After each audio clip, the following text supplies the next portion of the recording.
क्या हालचाल भाई लोग। तो चलो यार ऑर्गेनिक के डे 11 पे आते हैं गाइस। अपनी सीरीज बहुत जल्दी खत्म होने वाली है, तो 10th लेक्चर के बाद यार जितने भी आपके लेक्चर अब आ रहे हैं इनको एक भी मिस ना करना। जैसे ही लेक्चर आए वैसे ही देख लेना।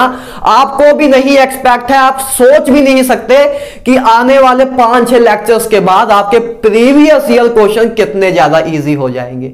ठीक है, तो गाइस इन लेक्चर्स को बिल्कुल भी मिस ना करना। अगर 9th लेक्चर तक कोई बैकलॉग रह गया है तब भी चल जाएगा, लेकिन अब जो 10th लेक्चर से स्टार्ट होकर अब जितना आगे तक हम जाएंगे तो उसमें एक भी लेक्चर मिस ना करना। बहुत इंपॉर्टेंट मेथड है, बहुत इंपॉर्टेंट लेक्चर्स हैं और बहुत यूनिक वे में करा रहा हूं जैसा आपको जनरली कहीं देखने को नहीं मिलेगा। तो इसको आराम से कर लेना, ठीक है ना। तो गाइस चलो सबसे पहले क्या करो, अपनी आंखें बंद करो, पूरी एनर्जी अंदर इकट्ठी करो और शुरू हो जाओ। तो गाइस चलो शुरू करते हैं। सबसे पहले बात करते हैं एस्टरिफिकेशन की।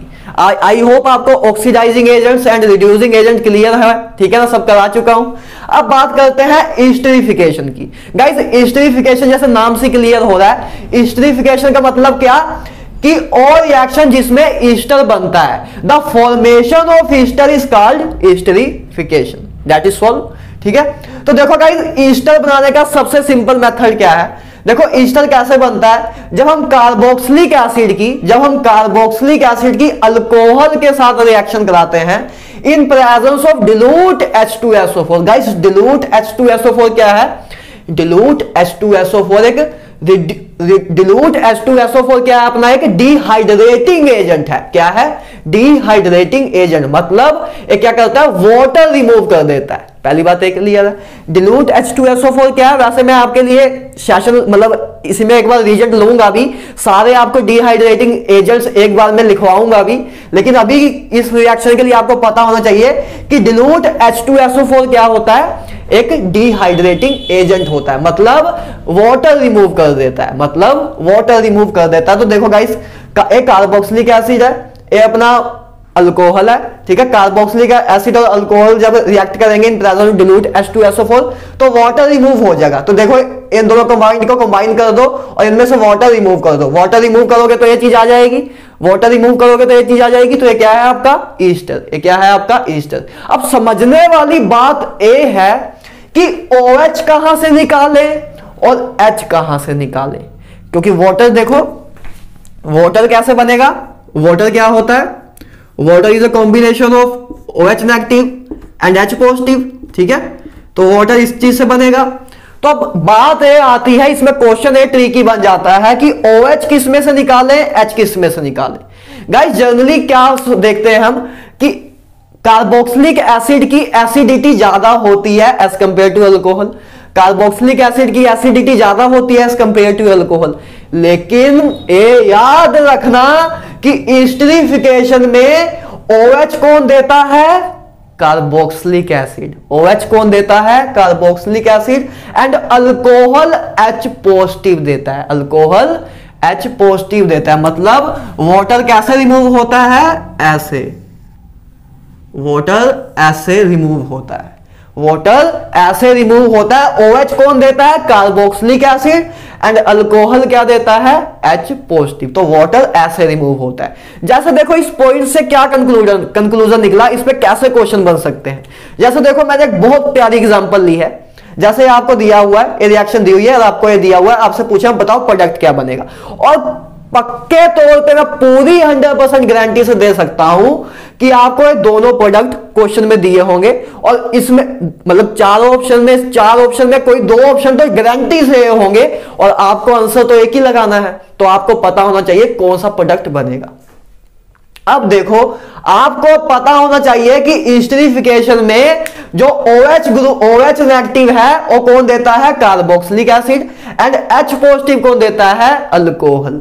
तो देखो पहला क्या कंपाउंड बना, पहला कंपाउंड कब बनेगा, देखो जब OH A दे दे और H A दे दे तो क्या बनेगा, RCOOR। ठीक है, ये बना। और दूसरा कंपाउंड क्या है कि H इसने दिया, OH इसने दिया O18। देखो O18 आइसोटोप्स ऑफ ऑक्सीजन, तो ये बस इसीलिए ये आइसोटोप O18 लिया क्यों, ये बस इसीलिए इस क्वेश्चन में लिया कि आपको ये चीज क्लियर है कि कार्बोक्सिलिक एसिड में जो कार्बोक्सिलिक एसिड में से OH निकलता है, अल्कोहल में से H निकलता है। ये चीज आपको क्लियर है कि नहीं, वो बस ए देखना चाहते थे, तो इसलिए O18 लिया, O18 की आप डिफरेंशिएट कर पाओ। तो अगर हम OH इधर से रिमूव करें, H क्योंकि आपको पता है dilute H2SO4 तो डिहाइड्रेटिंग एजेंट है, वाटर रिमूव करेगा। अब वाटर रिमूव करने के दो तरीके हैं, एक तो एक कि AOH दे दे और AH दे दे, और एक है कि AOH दे दे AH दे दे। तो याद रखना एस्टरिफिकेशन में कार्बोक्सिलिक एसिड OH देता है और अल्कोहल H देता है। तो अगर कार्बोक्सिलिक एसिड ने OH दिया, इसने H दिया, बाकी सब कनेक्ट हो जाएगा, तो क्या बनेगा RCOOR, तो RCOOR। अगर AH पॉजिटिव देता और AOH नेगेटिव देता तो क्या बनता, AH पॉजिटिव देता और AOH देता तो इधर R लग जाता, तो क्या होता O18 वाला ईस्टर बनता, O18 वाला ईस्टर बनता। तो इसमें से कौन सा सही है, इसमें से A सही है, A गलत है, A सही है, A गलत है। इस बात का याद रखना कि एस्टरिफिकेशन में क्या होता है, कार्बोक्सिलिक एसिड OH देता है और अल्कोहल H पॉजिटिव देता है। बहुत ज्यादा इंपॉर्टेंट पॉइंट है एस्टरिफिकेशन का। बच्चे रिएक्शन तो याद रख लेते हैं याली, लेकिन इस चीजों को नहीं याद रख पाते कि OH कौन देगा, H कौन देगा। और ये छोटी छोटी चीजें ही क्वेश्चन गलत करा सकती हैं। कि देखो एक ऑप्शन में आपको दिया होगा सिंपल ऑक्सीजन, एक में 18 दिया होगा, तब आपको पता होना चाहिए कि ए ऑक्सीजन रिमूव होगा कि नहीं होगा। दैट्स ऑल, ठीक है। तो गाइस चलो नेक्स्ट चीज की बात करते हैं। एस्टरिफिकेशन क्लियर है। अब देखो नेक्स्ट चीज की बात करते हैं, डीकार्बोक्सिलेशन। किसकी बात करेंगे, डीकार्बोक्सिलेशन। देखो डी जैसे डिहाइड्रेशन, डिहाइड्रेशन का मतलब क्या था, डी मतलब रिमूव, हाइड्रेशन मतलब वाटर, ठीक है। अब डीकार्बोक्सिलेशन मतलब removal of CO2, removal of CO2 is called decarboxylation. Decarboxylation मतलब कार्बन डाइऑक्साइड का रिमूव करना कहते हैं डीकार्बोक्सिलेशन। पहली बात एक क्लियर है, ठीक है। अब देखो गाइस बहुत ही तगड़े वे में लेके आया हूं, बहुत ही खतरनाक वे में, बहुत ही सिमेट्रिकल वे में लेके आया हूं।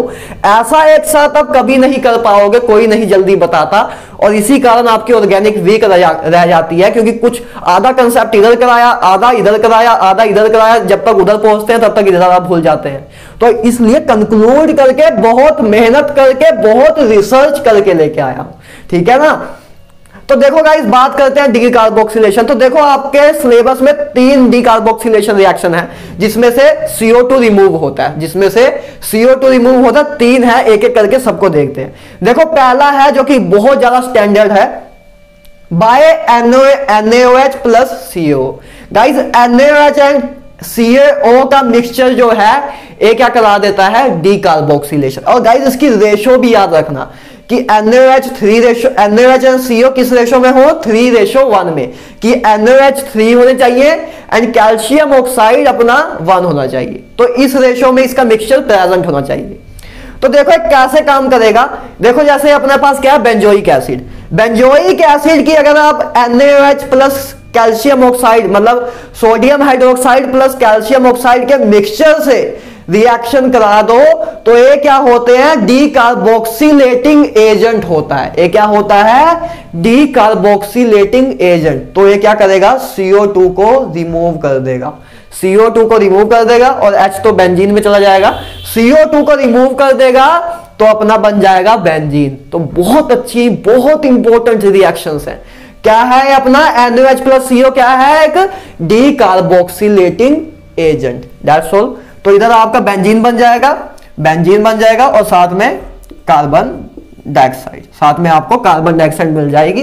तो NaOH प्लस CO2 क्या करेगा, removal of CO2। That's all. देखो जैसे एक एग्जाम, देखो इसमें थोड़ा सा एक चीज और समझो, इसमें थोड़ा सा मैकेनिज्म देखो क्या हो रहा है। देखो कुछ मैकेनिज्म हम अभी करेंगे जिनकी अभी जरूरत है, जो नीट में और जेई में आते हैं मेंस तक, उनको करेंगे। और मतलब जितना मैं करा रहा हूं इसके करने के बाद आपके मेंस, नीट मतलब नीट तो बहुत ही आराम से हो जाएगा, मेंस के भी सारे क्वेश्चन सब कुछ हो जाएगा। और एडवांस के टाइम मैं कुछ 5 से 6 क्लासेस और लूंगा, जिसमें आपको थोड़ी एक्स्ट्रा एज दूंगा, थोड़ा सा टफनेस लेवल इंक्रीज करूंगा कि आप एडवांस के लिए भी तैयार हो जाए। एडवांस के लिए भी जो मेरे 15 लेक्चर हैं उनको करने के बाद आप एडवांस के 60 कम बोल दिया, 70 to 75% क्वेश्चन आराम से कर पाओगे। और बाकी जो अपने 20% क्वेश्चन रह जाएंगे उनको हम बहुत जल्दी 5-6 लेक्चर में कवर कर लेंगे। बस एक बार आपकी परसेंटाइल अच्छी लगा दे मेंस में, फिर उसको भी कर लेंगे, कोई दिक्कत है नहीं, है ना। एडवांस में बहुत टाइम है अपने पास, तो मेंस के सारे क्वेश्चन हो जाएंगे आपके, ये मेरी गारंटी है आपसे, ठीक है ना। अब देखो इसका थोड़ा मैकेनिज्म देखो ये भी कार्बोक्सिलिक एसिड है, देखो कार्बोक्सिलिक ग्रुप लगा हुआ है। तो देखो NaOH प्लस CO2 असल में क्या करता है, NaOH प्लस CaO क्या करता है, देखो NaOH गाइस इसमें जाकर रिएक्ट करता है, NaOH रिएक्ट करता है, कैसे रिएक्ट करता है, देखो जब एसिड बेस से रिएक्ट करता है, जब एसिड बेस से रिएक्ट करता है तो क्या होता है, वाटर रिमूव होता है और सॉल्ट बनता है। आपको पता है एसिड जब बेस से रिएक्ट होता है तो वाटर रिमूव होता है और सॉल्ट बनता है, ये बात पता है। Neutralisation reaction, that is called neutralisation reaction, जो कि मैंने आपको इक्विलिब्रियम में भी कराई हुई है। अगर नहीं आपने मेरा इक्विलिब्रियम का लेक्चर देखा है तो इतना बात याद रखो कि एसिड जब बेस से रिएक्ट करता है, ये तो पता ना कि ये बेस है या एसिड है, तो जब एसिड जब बेस से रिएक्ट करता है तो क्या करता है, एक तो सॉल्ट बनाता है और एक वाटर रिमूव करता है। तो जब एसिड इससे बेस से रिएक्ट करेगा तो वाटर रिमूव हो जाएगा OH और इधर से H रिमूव हो जाएगा और क्या बन जाएगा RCO नेगेटिव Na पॉजिटिव। तो पहले आपका सॉल्ट बन गया। इसका मैकेनिज्म बता रहा हूं कि कैसे आगे चेन गई। तो देखो ये चीज बनी, पहले ये बना सॉल्ट बन गया। अब देखो आगे क्या होता है, सॉल्ट बना, अब देखो गाइस आगे क्या होता है, जो O नेगेटिव है, अब O नेगेटिव आगे ऐसे बॉन्ड बना सकता है अपना, है ना, कंजुगेशन कर सकता है, अपना बॉन्ड बना सकता है। जब ये इधर अपना बॉन्ड बनाएगा, जब इधर बॉन्ड बनेगा तो ये बॉन्ड स्प्लिट हो जाएगा, ये बॉन्ड स्प्लिट हो जाएगा तो क्या बन जाएगा, कार्बो अनायन।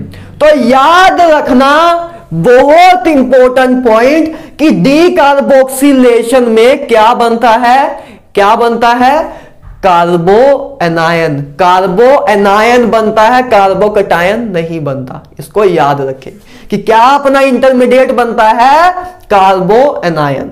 कार्बो एनायन बना और CO2 देखो इधर CO2 बन जाएगा, जब इधर डबल बॉन्ड आ जाएगा तो CO2 रिमूव हो जाएगा, CO2 रिमूव हो जाएगा। उसके बाद हम ऐसे करते हैं गाइस, देखो जो मैंने रिएक्शन लिखी है, ये रिएक्शन लिखी है, इसमें अगर देखो पहले इस रिएक्शन को देखो, जब R नेगेटिव पहले आपका कार्बन आयन बन गया, देखो पहले क्या हुआ, कार्बोक्सिलिक एसिड की NaOH से रिएक्शन कराई हमने तो पहले सॉल्ट बना, ठीक है, सॉल्ट बना, उसके बाद अंदर ही काम हुआ, बॉन्ड डिलोकलाइज हुए, उसके बाद अपना R नेगेटिव बन गया और CO2 रिमूव हो गया। अब R नेगेटिव की गाइस जब वाटर से रिएक्शन कराते हो, R नेगेटिव की जब वाटर से रिएक्शन कराते हो तो आपको पता है वाटर क्या होता है, H positive and OH negative का मिक्सचर। तो R नेगेटिव है तो H से कनेक्ट हो जाएगा तो आपका RH बन जाएगा। क्या बन जाएगा, RH मतलब अल्केन बन जाएगा। क्या बन जाएगा, अल्केन बन जाएगा। और अगर हैवी वाटर से करा दें गाइस, D2O आइसोटोप, हाइड्रोजन का आइसोटोप है, आपको पता है ड्यूटेरियम, तो इसको बोलते हैं हैवी वाटर, इसको बोलते हैं हैवी वाटर। जब D2O के साथ रिएक्शन करा दे तो RD बन जाएगा, D2O के साथ करा दे तो RD बन जाएगा। तो ये चीज आपको याद होनी चाहिए, ये चीज आपको याद होनी चाहिए। अब देखो बात इधर आती है, काफी लोगों के माइंड में भी कंफ्यूजन होगी कि भैया इधर तो फिर कुछ वाटर या CO2 वाटर या D2O दिया नहीं था, तो ये कैसे बन गया। मतलब देखो, क्योंकि देखो क्या हुआ असल में, क्योंकि जब आपने पहले इसमें भी सेम ही मैकेनिज्म लग रहा है। इसमें देखो हमने क्या देखा था कि OH इसका क्या नाम है, इसका H पॉजिटिव तो रिमूव ही हो जा रहा है, इसका H पॉजिटिव तो रिमूव ही हो जा रहा है, जो कार्बोक्सिलिक ग्रुप का H पॉजिटिव तो रिमूव हो रहा है, तो इसमें भी रिमूव होना चाहिए था, इसमें भी रिमूव, क्योंकि पहले NaOH के साथ रिएक्ट किया तो COO नेगेटिव Na पॉजिटिव बनना चाहिए था। और उसके बाद वाटर से रिएक्शन करा के तब हमें वो बना, जैसे इधर बना, जैसे पहले देखो इसमें भी ऐसे ही होना चाहिए था ना कि देखो NaOH के साथ रिएक्ट कराया तो इधर मतलब हाइड्रोजन की जगह अपना क्या बने, Na बन जाए, और उसके बाद अंदर ही इसमें जो बॉन्ड डिलोकलाइजेशन हो, फिर क्या बने, कार्बन आयन बने, और उसके बाद वाटर का टैग हो। तो भैया तो कहीं वाटर तो आया नहीं। तो इस बात का याद रखना कि मेंस में, एडवांस में तो बहुत क्लियर दिया होता है, लेकिन मेंस लेवल या नीट लेवल पे अगर आपको कहीं वाटर ना दिया हो, लेकिन वो प्रोडक्ट जो लिखे हैं वाटर के अटैक के अकॉर्डिंग लिखे हैं, तो आपको वाटर अज्यूम करना पड़ता है। नीट जेई में वाटर रिज्यूम करना पड़ता है, क्योंकि वाटर हमें बहुत इजीली मिल जाता है। तो कभी कभी जरूरी नहीं है कि आपको इधर वाटर भी साथ में दे, तो आपको बस क्वेश्चन के जो ऑप्शन है उसमें देखना पड़ेगा कि जो आपके आंसर लिखे हुए हैं, आपके जो आंसर लिखे हैं वो वाटर के रिएक्ट करा के अकॉर्डिंग लिखे कि वैसे लिखे हैं। अगर किसी मतलब जो आपके ऑप्शन है, ऑप्शन में जो आपके प्रोडक्ट्स जो बने हैं उनका जो प्रोडक्ट्स हैं अगर वो तब बन रहे हैं जब वाटर से, देखो जब अगर हम वाटर से रिएक्शन ना कराते तो अपने पास तो सॉल्ट होता, लेकिन आपको अगर ऑप्शन में सॉल्ट्स नहीं दिए हैं, आपको एज अल्केन्स दिए हुए हैं, बेंजीन रिंग एसिड दिए हुई है चीजें, तब आपको अपने आप ही वाटर का अटैक कराना पड़ेगा। इस बात का याद रखना, क्योंकि होता है गाइस जनरली ऑर्गेनिक में वाटर देते नहीं है, वाटर डाल दिखाते नहीं है कि ये देखो हमने वाटर से भी अटैक कराया, तो उसको आपको अपने आप लेना पड़ेगा। क्लियर है? ठीक है ना।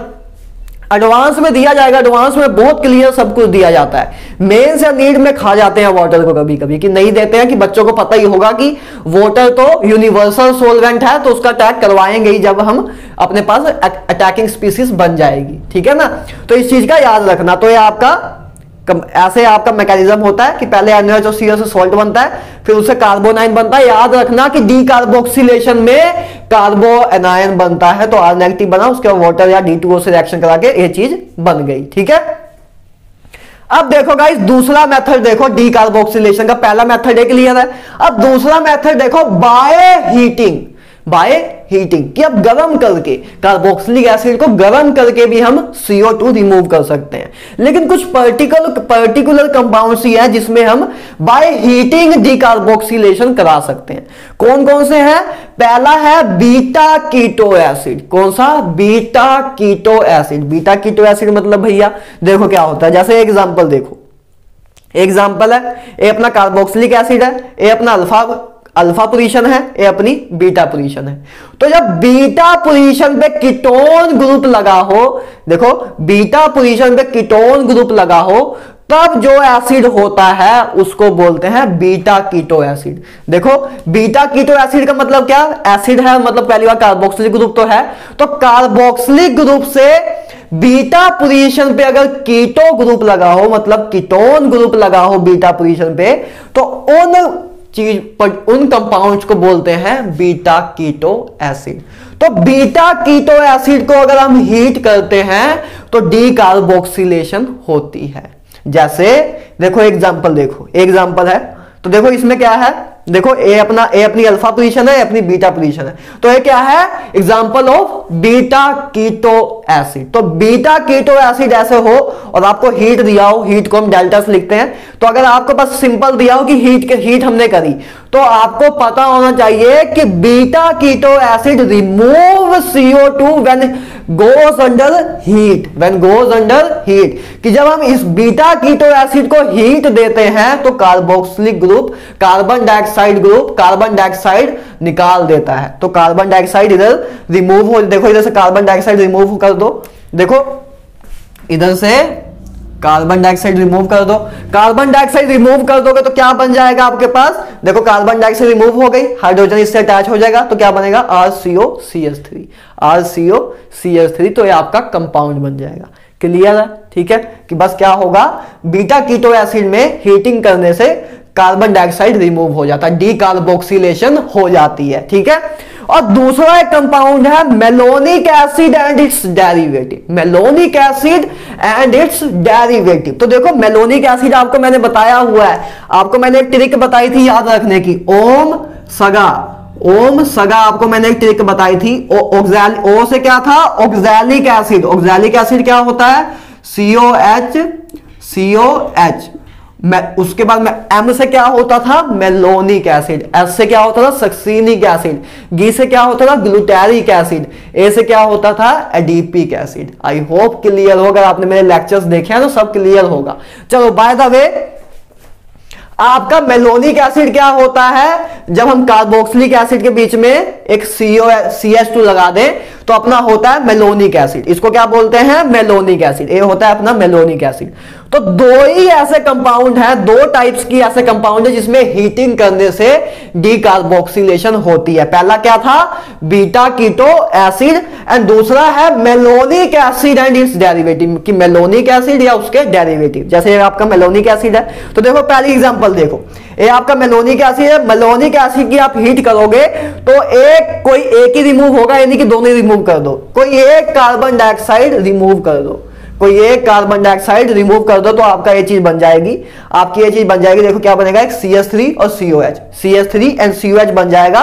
तो आप बस क्या करोगे, दो ऐसी कंपाउंड है, बीटा कीटो एसिड और मेलोनिक एसिड एंड डेरिवेटिव, जिसमें हमने हीट देने से डीकार्बोक्सिलेशन हो जाती है। क्लियर है, बहुत सिंपल चीजें हैं गाइस। अब देखो जैसे एक कंपाउंड है, ए क्या है, ये देखो अब एक कंपाउंड क्या है, ये मेलोनिक एसिड का डेरिवेटिव है। मेलोनिक एसिड का डेरिवेटिव देखो, ये अपना मेलोनिक एसिड था, ये मेलोनिक एसिड से ड्राइव हुआ ना। देखो क्या किया हमने, बस हाइड्रोजन की जगह CH3 लगा दिया। तो ये क्या है, मेलोनिक एसिड डेरिवेटिव। तो मैंने आपको बताया था कि malonic acid and it's derivative cos decarboxylation by heating. तो इसमें भी CO2 रिमूव हो जाएगा। तो देखो हमने CO2 इधर से रिमूव किया, CO2 रिमूव किया तो इधर CH2, देखो एक हाइड्रोजन इधर आ गया, तो CH2 CH3 COH, that's soul. ठीक है गाइस, क्लियर है, बहुत सिंपल चीजें हैं, बहुत कंक्लूड करके दे रहा हूं जो आपको एडवांस में भी बहुत ज्यादा हेल्प करेंगे। ठीक है, अब देखो गाइस इस क्वेश्चन को सोल्व करो, इस क्वेश्चन को बताओ कि इसमें क्या डीकार्बोक्सिलेशन होगी, जल्दी बताओ। देखो सोचो, पोज करो, एक बार सोचो और आंसर लिखो, इसका प्रोडक्ट क्या बनेगा बताओ। पहले इसमें डीकार्बोक्सिलेशन होगी कि नहीं होगी, तो आई होप आपने सोच लिया हो। तो यस गाइस, इसमें डीकार्बोक्सिलेशन होगी। क्यों होगी, क्योंकि ये क्या है, बीटा कीटो एसिड। क्योंकि देखो ये अपना कार्बोक्सिलिक ग्रुप है, ये अपना कार्बोक्सिलिक ग्रुप है, और ये एक मिनट रुको मैं लिख देता हूं फिर आदमी बताता हूं। देखो ये अपना कार्बोक्सिलिक ग्रुप है, ये अपना अल्फा पोजीशन है और ये अपनी बीटा पोजीशन है। तो ये क्या है, बीटा कीटो एसिड है। तो beta keto acid when goes under heat then it will remove CO2 from a given compound. तो इसका क्या बनेगा प्रोडक्ट, आपको पूछा जाता है अगर जेईई नीट में, बस ये रिएक्शन दी होती है, पॉसिबिलिटी तो है कि ऐसी चीजें आती है ना क्वेश्चन में, तो आपको दिया होता तो आप क्या लिखते हैं उसका आंसर, डबल बॉन्ड हो और इधर से CO2 रिमूव हो जाता तो आपका हाइड्रोजन रह जाता, तो ये आपका फाइनल प्रोडक्ट बनता। क्लियर है, ऐसी बहुत सिंपल तरीके से आपके सारे क्वेश्चन हो जाएंगे। ठीक है ना, तो चलो आई होप ये चीज क्लियर हो। बाय हीटिंग प्रोसेस भी क्लियर है। अब तीसरा मेथड है बाय कोल-बेस्ड इलेक्ट्रोलाइसिस। बाय कोल-बेस्ड इलेक्ट्रोलाइसिस, जिसको आप हाइड्रोकार्बन्स में करते हो। तो देखो इसमें क्या होता है, देखो ये आपका क्या है, कार्बोक्सिलिक एसिड का सोल्ट है, कार्बोक्सिलिक एसिड का सोल्ट है, जैसे इधर बना था, है ना, Na पॉजिटिव भी लिख लो, कार्बोक्सिलिक एसिड का सोल्ट है। तो कोल-बेस्ड इलेक्ट्रोलाइसिस, देखो जैसे इलेक्ट्रोलाइसिस वर्ड से क्लियर है कि इलेक्ट्रिसिटी की प्रेजेंस में होता है। इलेक्ट्रिसिटी की प्रेजेंस में हम कंपाउंड को स्प्लिट करते हैं। इलेक्ट्रो मतलब इलेक्ट्रिसिटी, लाइसिस मतलब स्प्लिट करना। तो कोल-बेस्ड इलेक्ट्रोलाइसिस में गाइस क्या होता है, कार्बोक्सिलिक एसिड का हम क्या लेते हैं, कार्बोक्सिलिक एसिड का सोल्ट लेते हैं। जब उसकी हम इलेक्ट्रिफिकेशन कराते हैं, मतलब इलेक्ट्रिसिटी पास कराते हैं उसमें, तो आपको पता है कि हम देखा था इलेक्ट्रोकेमिस्ट्री में भी कि एनोड और कैथोड होते हैं। तो आपके देखो अब क्या होता है, एनोड साइड में आपको क्या मिलता है, अल्केन मिलता है, अल्केन मिलता है, देखो Ar है। तो मतलब ऐसे आप ऐसे दो लिख सकते हो कि टू ऐसे ग्रुप हो, है ना, टू ऐसे हो, तो आपको एक अल्केन मिलता है, अल्केन मिलता है Rr एंड CO2। मतलब आपको एनोड पे क्या मिलता है, अल्केन प्लस कार्बन डाइऑक्साइड। देखो कार्बन डाइऑक्साइड रिमूव हुई। और कैथोड, एनोड आपको पता ना, एनोड पे ऑक्सीजन होती, एनोड पे ऑक्सीडेशन होती है। मैंने आपको बताया था, एक तरीका बताई थी आपको, लोन, जिसको ना पता हो तो लिख लो। ठीक है, लोन इलेक्ट्रोकेमिस्ट्री में ट्रिक यूज होती थी। लोन मतलब आपको मैंने गैल्वेनिक सेल कराया था, उसमें मैंने आपको बताया था एल का मतलब क्या होगा, लेफ्ट, ओ का मतलब ऑक्सीडेशन, ए का मतलब एनोड, एन का मतलब नेगेटिव। मतलब कि एनोड का साइन क्या होता है, नेगेटिव, और एनोड पे होती क्या है, ऑक्सीडेशन। और एनोड प्रेजेंट किस साइड होता है, लेफ्ट साइड में होता है गैल्वेनिक सेल के। तो ये आपको मैंने ट्रिक लिखाई थी, जिसको अगर भूल गया हो तो याद कर लो। ठीक है ना, फिर से। तो इसमें ये होता है गाइस, एनोड पे क्या होती है, ऑक्सीडेशन। तो एनोड पे होगी ऑक्सीडेशन, इसलिए इधर कार्बन डाइऑक्साइड बना और अल्केन बना। गाइज इधर ये बात याद रखना कि अल्केन जो बनता है इधर उसमें इवन नंबर ऑफ कार्बन होते हैं, ओड नंबर वाला अल्केन कभी नहीं बनता, ओड नंबर वाला अल्केन कभी नहीं बनता। जैसे देखो अगर ये आपका आर ग्रुप जो है, आर ग्रुप है, मान लो इसमें 2 कार्बन होते, मान लो इसमें 2 कार्बन होते, तो जब 2 कार्बन और 2 कार्बन अटैच होते तो आपके 4 कार्बन बनते, तो 4 कार्बन वाला अल्केन बनता। अगर मान लो पहले मान लो हमने, मैं आपको बस जस्ट एग्जांपल दे रहा हूं कि अगर हमने इवन कार्बन वाला अल्काइल ग्रुप लिया होता, तो मान लो 2 कार्बन वाला लिया होता, तो 2 कार्बन वाला होता तो फाइनल अल्केन 2 कार्बन वाला आर ग्रुप लगा होता, तो फाइनल जो अपना अल्केन बनता क्या कितने वाला बनता, 4 कार्बन वाला, मतलब 2 + 2 4 वाला, 2 + 2 4 वाला। अगर मान लो ओड ले लेते तो मान लो 1 कार्बन वाला होता, तब कितने वाला बनता, तब भी बनता 2 कार्बन वाला। तो 2 पहले देखो, एक बार पहले 4 बना था फिर 2 बना था, तो इससे क्या क्लियर हुआ कि ओड अलग, तो ओड वाली चेन तो कभी बन ही नहीं सकती, क्योंकि जब अगर हम ओड नंबर ऑफ लें तब भी अपने को इवन ही मिलेगा, और जब हम इवन ले तब तो इवन मिल ही रहा है। तो याद रखना, in Kolbe electrolysis always alkane contain even number of carbon, even number of carbon वाला अल्केन ही मिलता है। क्लियर है। और कैथोड पे गाइस क्या होती है, कैथोड पे रिडक्शन होती है, तो कैथोड पे रिडक्शन होती है, तो कैथोड पे हाइड्रोजन प्लस NOH मिलता है। एक क्वेश्चन पूछा भी जाता है कि in Kolbe electrolysis at cathode which will form, कि कैथोड पे क्या बनता है, तो आपको पता होना चाहिए हाइड्रोजन बनता है। क्या बनता है, हाइड्रोजन बनता है। क्या रिलीज होती है, हाइड्रोजन गैस रिलीज होती है। तो इन चीजों को याद रखना। तो ये आपका पूरा डीकार्बोक्सिलेशन है, इसके बाद डीकार्बोक्सिलेशन में आप कभी नहीं घबराओगे। ठीक है ना, क्लियर है। तो चलो अब आगे मूव ऑन करते हैं। देखो नेक्स्ट बात करते हैं reaction of aldehyde and alcohol. पहले हमने रिएक्शन की थी कार्बोक्सिलिक एसिड की अल्कोहल के साथ, अब बात करते हैं एल्डिहाइड की अल्कोहल के साथ रिएक्शन। तो याद रखना, जब एल्डिहाइड गाइस अल्कोहल के साथ रिएक्शन करता है तो हेमी एसिटल या एसिटल हमें मिलता है। देखो कैसे हेमी एसिटल, एसिटल क्या होता है अभी समझ आएगा। देखो गाइस अब जिस चीजों पे आ रहे हैं इसमें आराम से आप सारी रिएक्शन प्रोडक्ट अपने आप लिख दोगे। देखो ये जो रिएक्शन थी, देखो ये आपको पता था डिलूट H2SO4 क्या करता है, डिहाइड्रेटिंग एजेंट है, तो आपको पता है वाटर रिमूव होगा, तो आपने बस वाटर रिमूव करके प्रोडक्ट लिख दिया। हाँ, बस एक पॉइंट आप माइंड में रखोगे कि OH जो है ए रिमूव करेगा, H रिमूव करेगा। उसके बाद आपको ये पता था, आपको एक नॉलेज भी हो गई है कि NaOH + CO क्या करता है, डिकार्बोक्सिलेटिंग एजेंट है, तो आपको पता है कार्बन डाइऑक्साइड रिमूव कर देगा, तो आप उसके अकॉर्डिंग प्रोडक्ट बना दोगे। ठीक है। उसके बाद ये आपका फैक्चुअल चीजें हैं, ये फैक्चुअल चीज है कि आपको पता होना चाहिए कि कौन कौन से compound by heating carbon dioxide remove कर देते हैं। तो आपको पता है beta keto acid and malonic acid and derivative. उसके बाद आपने कोल्बे इलेक्ट्रोलाइसिस देखा कि उसमें जब हम क्या नाम है कार्बोक्सिलिक एसिड के सोल्ट पे जब इलेक्ट्रिसिटी पास करते हैं तो एनोड पे ए कंपाउंड मिलते हैं और कैथोड पे ए मिलते हैं। इधर तक हो गया। अब देखो जब ऐसे रिएक्शंस आए जिसमें अटैक हो रहा हो एक दूसरे पे, जिसपे अटैक हो रहा हो एक दूसरे पे, जिसमें हम रीजेंट्स का काम नहीं करें। देखो इधर हमने कोई रीजेंट तो लिया नहीं, इधर हमने कोई रीजेंट तो लिया नहीं। अभी देखो क्या हो रहा है, देखो इसमें बस आपको बस अटैकिंग साइट्स ढूंढनी है। तो आपको देखो इस रिएक्शन को देखो क्या होगा, एल्डिहाइड जब अल्कोहल से रिएक्ट करता है तो कैसे रिएक्ट, क्या प्रोडक्ट बनता है।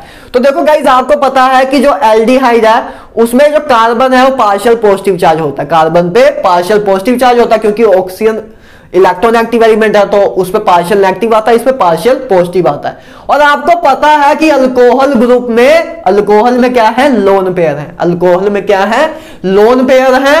तो आपको पता है कि न्यूक्लियोफाइल अटैक कर सकता है जहां इलेक्ट्रॉन्स की कमी है, कि इसको इलेक्ट्रॉन दे सकता है। तो ये क्या करेगा, अल्कोहल का जो ऑक्सीजन है वो कार्बन पे अटैक कर देगा, एल्डिहाइड के कार्बन पे अटैक कर देगा। तो आपका ये चीज बनेगी। देखो जब इस पे जब इसका ऑक्सीजन इस पे अटैक करेगा तो इसका double bond remove, double bond इसके ऑक्सीजन के ऊपर चला जाएगा तो ऑक्सीजन पे नेगेटिव चार्ज आ जाएगा। इधर तक तो सिंपल है। अब देखो ये चीज बन गई, इधर तक बन गया काम। अब देखो ऑक्सीजन पे अब क्या आ जाएगा, लेकिन ऑक्सीजन पे पॉजिटिव चार्ज आ जाएगा। क्यों आ जाएगा, क्योंकि उसने एक बॉन्ड ज्यादा बनाया, अपनी औकात से ज्यादा एक बॉन्ड बनाया, इस करके उस पर पॉजिटिव चार्ज आया। ठीक है। अब इस पे पॉजिटिव चार्ज आया तो इधर से हाइड्रोजन रिमूव, इधर से H पॉजिटिव रिमूव हो जाएगा। जब इधर से H पॉजिटिव रिमूव होगा तो इसको नेगेटिव साइन मिलेगा जो इसको न्यूट्रलाइज कर देगा। जब इधर से H पॉजिटिव साइन, इधर से जब H पॉजिटिव निकलेगा, H पॉजिटिव निकलेगा तो ये सिंपल ऐसे न्यूट्रलाइज हो जाएगा, OH में कन्वर्ट हो जाएगा। तो एक पहली बात ये हो गया कि इधर से H पॉजिटिव डिसोसिएट हो जाता है कि इसका पॉजिटिव चार्ज न्यूट्रलाइज हो जाए, और जो OH पॉजिटिव है वो इधर जाके अट्रैक्ट हो जाता है और इधर कनेक्ट हो जाता है। तो फाइनली क्या बनता है, H इधर से जाके इधर लग जाता है तो इधर OH लग जाता है और इधर OL लग जाता है। तो इसको ही बोलते हैं हेमी एसिटल। हेमी एसिटल क्या होता है, जिसमें सेम कार्बन पे OH group and OR group लगा हो, उसको बोलते हैं हेमी एसिटल। क्लियर है। तो एल्डिहाइड की जब एक अल्कोहल से रिएक्शन कराते हैं, जब अल्कोहल का एक मॉलिक्यूल हो तो हेमी एसिटल बनता है। जब हम एल्डिहाइड की दो अल्कोहल मॉलिक्यूल से रिएक्शन कराएं, जैसे पहले हमने एक से कराया तो ये बना, आगे एक अल्कोहल से और रिएक्शन करा दें तो देखो आगे एक अल्कोहल से और रिएक्शन कराओगे तो क्या होगा गाइस, इस देखो वाटर रिमूव हो जाएगा, इसका OH और इसका H, इसका OH और इसका H रिमूव हो जाएगा तो इधर भी OR हो जाएगा, इधर भी OR हो जाएगा। तो इसको बोलते हैं एसिटल। इसको क्या बोलते हैं, एसिटल। क्या होता है आप समझे बात। हेमी एसिटल क्या होता है गाइस, हेमी एसिटल होता है कार्बन जिसपे सेम कार्बन पे अगर OH group and OL group लगा हो तो उसे बोलते हैं हेमी एसिटल। हेमी एसिटल आधा एसिटल, और एसिटल मतलब जिसमें सेम कार्बन में दोनों साइड OR लगे हो तो उसको बोलते हैं एसिटल। तो ये रिएक्शन याद रखना है, रिएक्शन काफी बच्चे भूल जाते हैं, एल्डिहाइड और अल्कोहल की रिएक्शन भूल जाते हैं, ए रिएक्शन याद रहती है उनको कार्बोक्सिलिक एसिड और अल्कोहल की, लेकिन एल्डिहाइड और अल्कोहल की रिएक्शन याद नहीं रखते। तो इसको याद रखना, इसको ये देख के रखना कि कैसे, देखो बहुत सिंपल सा काम है, एल्डिहाइड पे अटैक हो रहा है और ये चीजें बन रही हैं, सब कुछ हो जाएगा, ठीक है ना। तो याद रहेगा कार्बोक्सिलिक एसिड जब अल्कोहल से रिएक्ट करता है तो क्या बनता है, ईस्टर। जब एल्डिहाइड रिएक्ट करता है अल्कोहल से तो क्या बनता है, हेमी एसिटल और acetal, depending upon the number of alcohols molecule we take. अगर हम अल्कोहल के दो मॉलिक्यूल लेंगे तो एसिटल बनेगा, अगर अल्कोहल का एक ही मॉलिक्यूल लेंगे तो क्या बनेगा, हेमी एसिटल। तो ये आपकी एल्डिहाइड की अल्कोहल से रिएक्शन हो गई। क्लियर है। तो अब देखो गाइस नेक्स्ट चीज देखो, हेलोफोम टेस्ट के बारे में बात करते हैं। क्या बात करते हैं, इसको क्लोरोफोम टेस्ट भी बोलते हैं क्योंकि क्लोरीन में ज्यादा देखा जाता है, लेकिन मैं जर्नल ले रहा हूं कि हेलोफोम टेस्ट की बात करते हैं। हेलोफोम टेस्ट में पहली बात तो इतना याद रखो, वेरी इंपॉर्टेंट पॉइंट, कि हेलोफोम टेस्ट कौन शो करते हैं। हेलोफोम टेस्ट दो टाइप के कंपाउंड ही शो करते हैं। एक ए कंपाउंड, क्या है कंपाउंड, अल्फा मिथाइल कीटोन। क्या है, अल्फा मिथाइल कीटोन, कि अल्फा पोजीशन पे मिथाइल ग्रुप लगा हो ऐसा कीटोन। सारे कीटोन नहीं शो करते, सारे कीटोन हेलोफोम टेस्ट नहीं शो करते, सिर्फ अल्फा मिथाइल कीटोन ही हेलोफोम टेस्ट शो करता है। और एक ए वाला ग्रुप, ठीक है, जिसमें OH लगा हो, जिस कार्बन से OH लगा हो उसके साथ मिथाइल ग्रुप लगा हो, तो ए दो ग्रुप क्या शो करते हैं, हेलोफोम टेस्ट शो करते हैं, और कोई नहीं शो करता।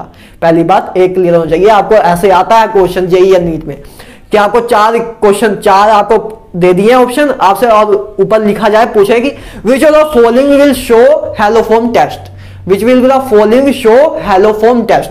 तो आप बस ये देखोगे कि कंपाउंड ऐसा या ऐसा होगा तो हेलोफोम शो करेगा, हेलोफोम टेस्ट देगा, नहीं तो नहीं देगा। ठीक है। अब देखो हेलोफोम टेस्ट होता क्या है, हेलोफोम टेस्ट होता क्या है। तो देखो हेलोफोम टेस्ट में क्या होता है, चाहिए कंपाउंड हो, ठीक है। हेलोफोम में क्या होता है गाइस, NaOH प्लस H2 हम लेते हैं। याद रखना कब NaOH प्लस H2 किस रेशो में होता है, 4:3 में।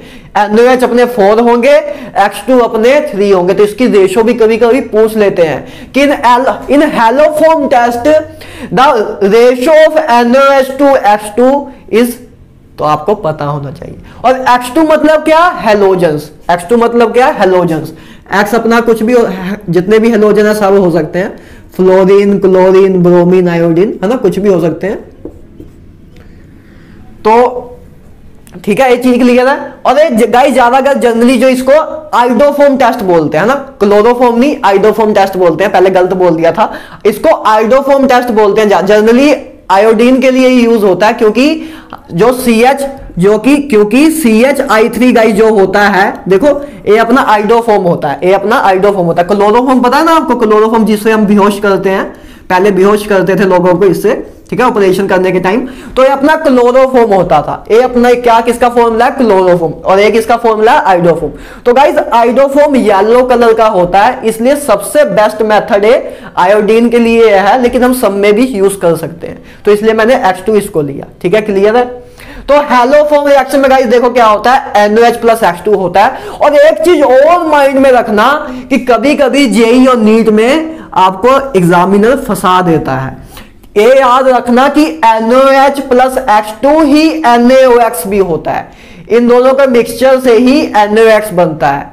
तो जाइए आपको NaOH प्लस H2 दिया हो, जाइए NaOH दिया हो, याद रखना वो क्या करता है, हैलोफॉर्म रिएक्शन करता है, क्योंकि NaOH प्लस H2 से ही NaOH बनता है, ठीक है। पहली बात ये याद रखना, इससे इस चीज से क्वेश्चन टफ बन जाता है, क्योंकि बच्चों को ये रटा होता है, इसको देखा ही नहीं होता कभी। तो इस चीज का याद रखना कि यही चीज, ये दोनों सेम चीज है, ये दोनों का मिक्सचर ही ये चीज है, ठीक है, इस बात का याद रखना। तो होता क्या है गाइस हैलोफॉर्म टेस्ट में, हैलोफॉर्म टेस्ट में गाइस क्या होता है, जो है मिथाइल ग्रुप है, मिथाइल, इसीलिए मिथाइल ग्रुप इंपॉर्टेंट है कि जो है मिथाइल ग्रुप है, ये जो मिथाइल ग्रुप है अपने, ये मिथाइल ग्रुप ही क्लोरोफॉर्म में कह रहा हूं, हैलोफॉर्म में कन्वर्ट होता है। किसमें कन्वर्ट होता है, हैलोफॉर्म में, CHX3 में, CHX3 में कन्वर्ट होता है। और जो बाकी जो ग्रुप रह गया अपना, बाकी जो स्पीसीज रह गई, वो किसमें कन्वर्ट होता है, कार्बोक्सिलिक एसिड के सोल्ट में, कार्बोक्सिलिक एसिड के सोल्ट में। तो याद रखना कि बस हैलोफॉर्म टेस्ट यही दो कंपाउंड शो करते हैं, और मिथाइल ग्रुप से हैलोफॉर्म बनता है, और इससे क्या बनता है, कार्बोक्सिलिक एसिड का सोल्ट बनता है, डैक्सोल, ठीक है ना। बहुत आराम से हो जाएगा सब कुछ, बस करते रहो। एक बार मैं सारे रिजल्ट्स करा दूं, उसके बाद रिएक्शन आपको उसके बाद पहले एक बार 15 लेक्चर में सारे आपके कंसेप्चुअल लेवल में बिल्ड कर दूं, पूरा स्ट्रॉन्ग कर दूं। उसके बाद कुछ प्रीवियस क्वेश्चन के लेक्चर लेता हूं, जमदार लेक्चर होंगे, मतलब लगातार क्वेश्चन करेंगे बिना किसी रुकावट के। मेरे आंसर देने से पहले ही आप सारे आंसर दे दोगे, मेरी गारंटी है आपसे, ठीक है ना। तो उसमें बिल्कुल भी ना कोई कंफ्यूजन रखना। अब देखो गाइस नेक्स्ट रिएक्शन करते हैं, होफमैन बोरोमाइड डिग्रेडेशन। इसको मैंने इधर इसलिए लिया क्योंकि ये ऐसे ही है, देखो इसमें भी NaOH प्लस H2 यूज हो रहा था, इसमें भी NaOH प्लस BrO2 यूज हुआ, X2 में Br2 भी हो सकता था ना। तो इधर भी अब लेकिन इधर रिएक्शन क्या है, इधर हम इनसे रिएक्शन करा रहे थे, अब लेकिन इधर रिएक्शन करा रहे हैं हम अमाइड से। देखो नेम से क्लियर है, नेम क्या है, होफमैन बोरोमाइड डिग्रेडेशन। होफमैन तो अब भाई साहब का नाम है जिन्होंने रिएक्शन लिखी थी, ठीक है। बोरोमाइड, देखो बोरोमाइड दो वर्ड से मिलकर बना है, एक बोरो मतलब ब्रोमीन, अमाइड मतलब जो हमने लिया है अपना अमाइड, तो बोरो मतलब ब्रोमीन, अमाइड मतलब अपना अमाइड। डिग्रेडेशन मतलब कि गाइस अमाइड देखो, सपोज अमाइड N कार्बन वाला था, अमाइड में N कार्बन थे, N कार्बन अमाइड में थे मान लो, तो जब बाद में जो प्रोडक्ट बनता है उसमें कितने कार्बन होते हैं, N-1, उसमें एक कार्बन कम होता है जितने अपने अमाइड में प्रेजेंट होते हैं पहले।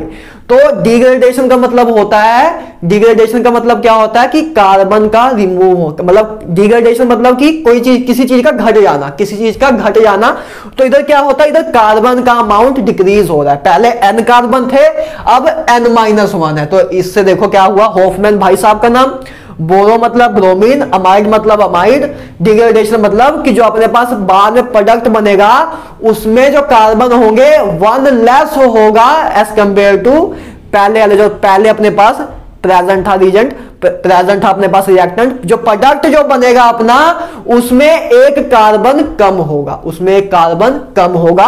तो देखो क्या होगा, अमाइड जब रिएक्ट करेगा NaOH प्लस Br2 से, और ये रेशो भी याद रख लेना कि NaOH और Br2 किस रेशो में होते हैं, 4:1 में होते हैं।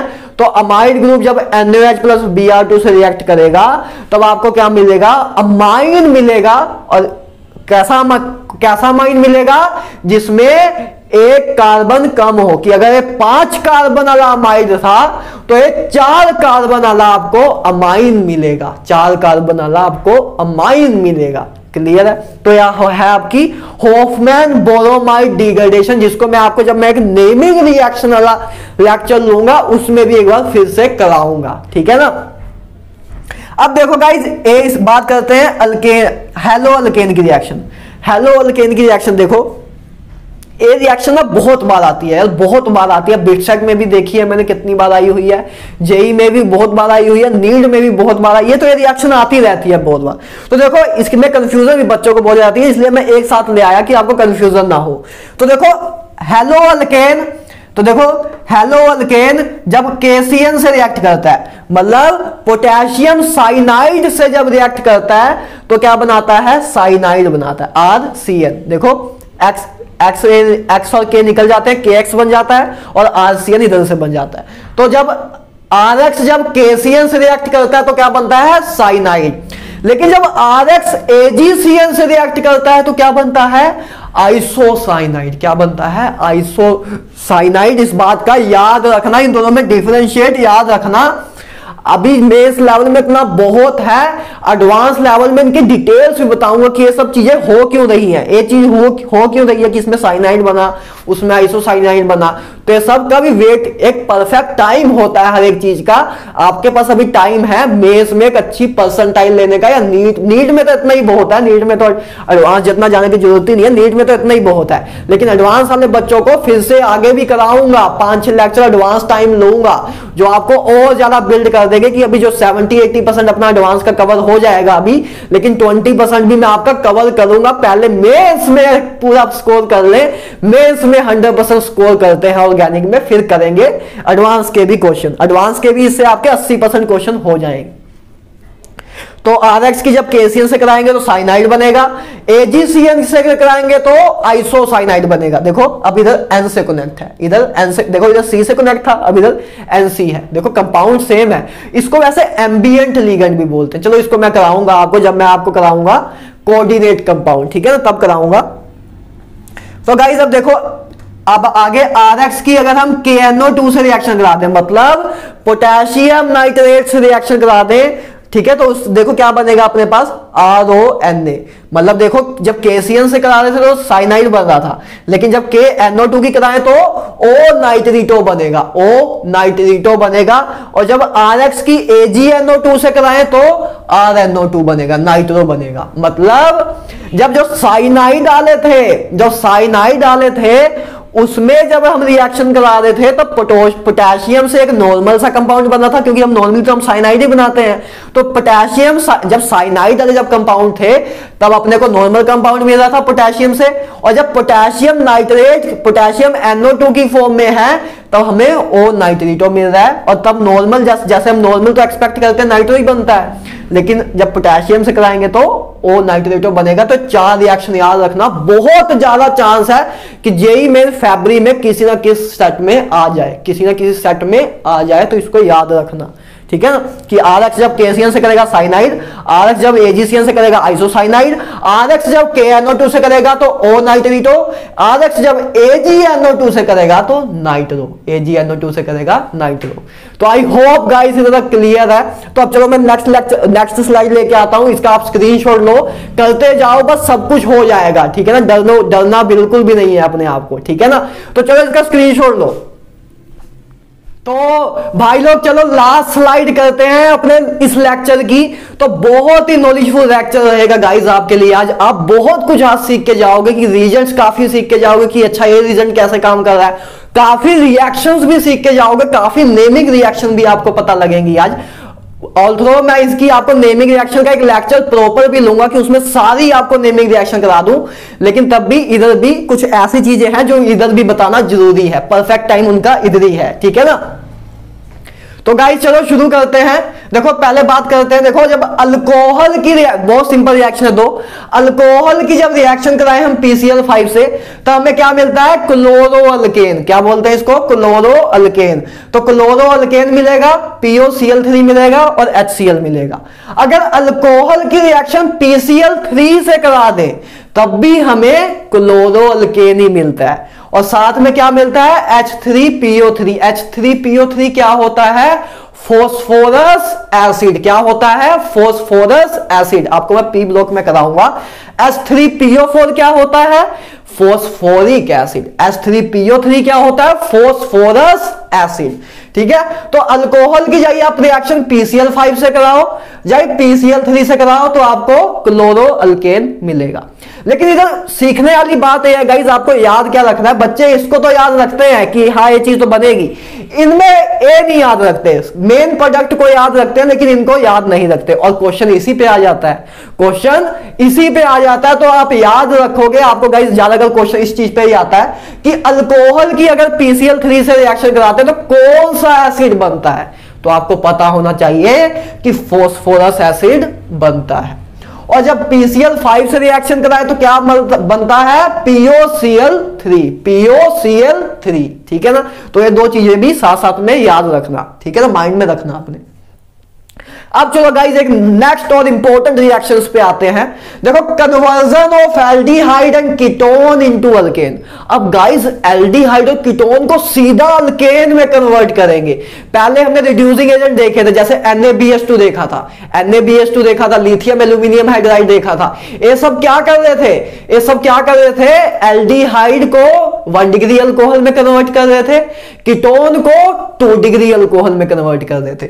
अब ऐसे में आपको कुछ रिड्यूसिंग एजेंट बता रहा हूं, या तो ऐसा रिड्यूसिंग प्रोसेस बताऊंगा आपको जिसमें एल्डिहाइड या कीटोन किसमें कन्वर्ट हो रहा है? सीधा ही अल्केन में, ना अल्कोहल में भी नहीं, सीधा ही अपना किसमें कन्वर्ट हो रहा है? अल्केन में, सीधा अल्केन में कन्वर्ट हो रहा है। तो देखो पहला देखो ये अपना, इसको हम एक ग्रुप क्या होता है? Carbonyl group. इसको क्या बोलते हैं गाइस? Carbonyl group. इसको बोलते हैं कार्बोनाइल ग्रुप।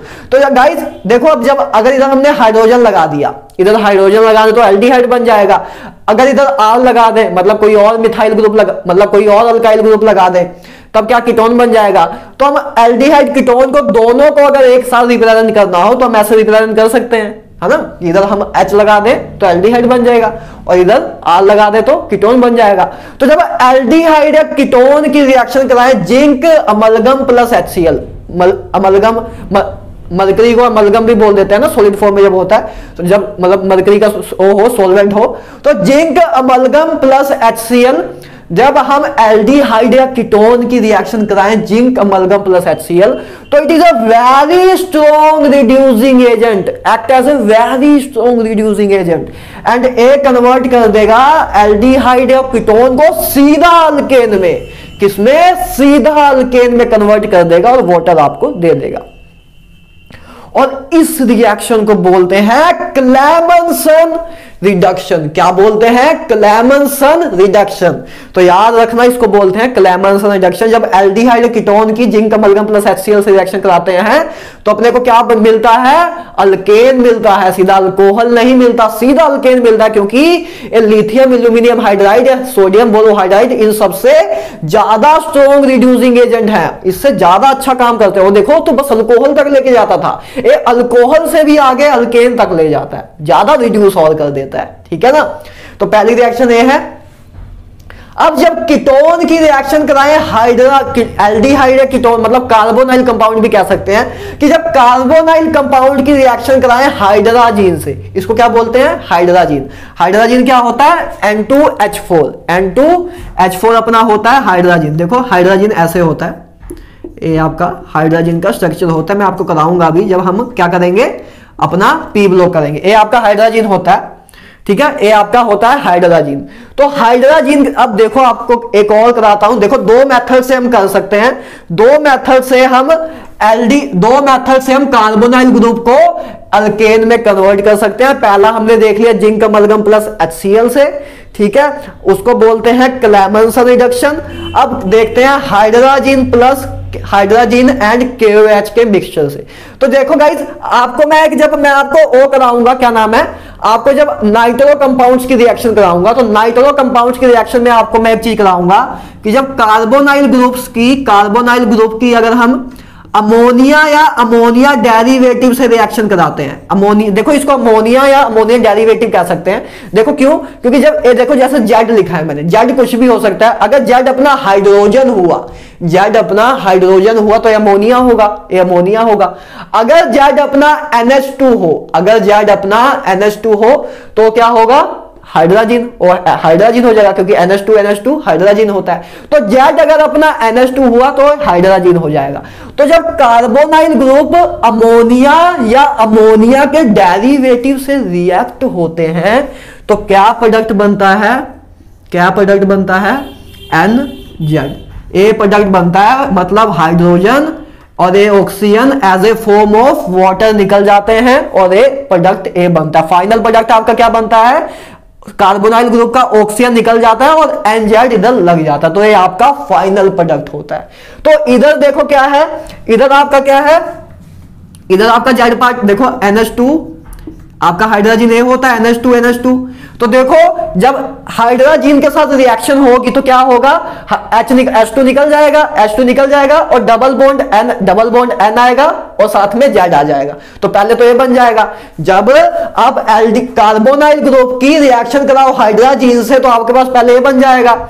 उसके बाद इसकी रिएक्शन आगे KOH से भी करा दो, आगे KOH इन प्रेजेंस ऑफ इथेनाइल ग्लाइकोल ले लो तो आपका बन जाता है अल्केन। तब आपका बन जाता है अल्केन, अच्छी तरह रिड्यूस कर देता है इसको और बन जाता है अल्केन, और साथ में नाइट्रोजन गैस मिल जाती है आपको। ठीक है, तो अब देखो यही चीज समझानी थी। एक रिएक्शन होती है क्लेमेंसन रिडक्शन, मतलब कार्बोनाइल ग्रुप को अल्केन में कन्वर्ट करने वाली दो रिएक्शन है। एक क्लेमेंसन रिडक्शन जिसमें क्या लेते हैं हम? जिंक अमलगम प्लस HCl, और एक रिएक्शन है कार्बोनाइल ग्रुप को अल्केन में कन्वर्ट करने वाली hydrogen plus KOH in presence of इथेनाइल ग्लाइकोल, तब भी वो अल्केन में कन्वर्ट हो जाता है। और उस रिएक्शन को क्या बोलते हैं? Wolff-Kishner reduction. क्या बोलते हैं? Wolff-Kishner reduction, Wolff-Kishner reduction. तो दो रिएक्शन याद रहेंगी, एल्डिहाइड कीटोन को अल्केन में कन्वर्ट करने वाली। पहली क्लेमेंसन जिसमें zinc amalgam plus HCl use करते हैं, दूसरी क्लेमेंसन जिसमें हाइड्रोजन प्लस KOH यूज करते हैं इन प्रेजेंस ऑफ इथाइल ग्लूकोल। ठीक है, इथाइल ग्लाइकोल, ग्लूकोल नहीं, सॉरी। ठीक है, इथिलीन ग्लाइकोल की प्रेजेंस में हमें क्या मिल जाता है? अल्केन मिल जाता है। तो गाइस ये दो रिएक्शन हम याद रखेंगे, बहुत इंपॉर्टेंट नेमिंग रिएक्शन है, बहुत इंपॉर्टेंट नेमिंग रिएक्शंस हैं और बहुत अच्छे रीजन्स भी हैं। इनको आपको याद रखना है कि इस रीजन का क्या काम होता है। ए रीजन क्या करता है? इसको रिड्यूस कर देता है सीधा अल्केन में। ए रीजन, इन दोनों का मिक्सचर रीजन क्या काम करता है? इसको अल्केन में कन्वर्ट कर देता है। मतलब हाइड्रोजन प्लस KOH का जो मिक्सचर होता है वो क्या करता है? कार्बोनाइल ग्रुप को अल्केन में कन्वर्ट कर देता है, कार्बोनाइल ग्रुप को अल्केन में कन्वर्ट कर देता है। That's all. ठीक है ना? आई होप क्लियर है। अब गाइस नेक्स्ट बात करते हैं रिएक्शन ऑफ डाइजोनियम सोल्ट। अब डाइजोनियम सोल्ट की आपको सारी रिएक्शन बता देता हूं कि कभी कोई दिक्कत ही ना आए डाइजोनियम में। तो देखो डाइजोनियम सोल्ट पहली बात होता क्या है? देखो डाइजोनियम सोल्ट आपका ये है, मेनली आपका ये है, वैसे डाइजोनियम सोल्ट और भी होते हैं लेकिन आपके सिलेबस में यही है। तो देखो ये आपका क्या होता है? बेंजीन के ऊपर N2 positive Cl negative salt है आपका एक। देखो डाइजोनियम सोल्ट तभी लिखा है ना। तो डाइजोनियम सोल्ट, तो देखो इसकी रिएक्शन कराता हूं, 3 टाइप्स मैंने बनाई है इसकी। पहली देखो क्या है? डाइजोनियम सोल्ट से अगर हमें बेंजीन रिंग बनानी हो, डाइजोनियम सोल्ट से अगर हमें बेंजीन में जाना हो, डाइजोनियम सोल्ट से अगर हमें बेंजीन बनाना हो, मतलब हमें एक चीज रिमूव करनी है, तो 2 तरीके हैं रिमूव करने के। क्या है? 2 तरीके हैं रिमूव करने के इस ग्रुप को।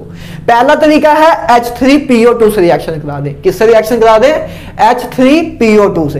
तो H3PO2 से रिएक्शन कराएंगे तब भी एक डाइजोनियम सोल्ट किस में कन्वर्ट हो जाएगा? बेंजीन में, और H3PO2 ऑक्सीडाइज हो जाएगा H3PO3 में, H3PO3 में। और एक मेथड और है गाइस, डाइजोनियम सोल्ट की अगर हम इथेनॉल से रिएक्शन करा दें तब भी वो हमें बेंजीन दे देगा, और अल्कोहल है जो अपना इथेनॉल है वो इथेनॉल में कन्वर्ट हो जाएगा, किसमें, एल्डिहाइड में। अल्कोहल ग्रुप किसमें ऑक्सीडाइज हो जाएगा, एल्डिहाइड में।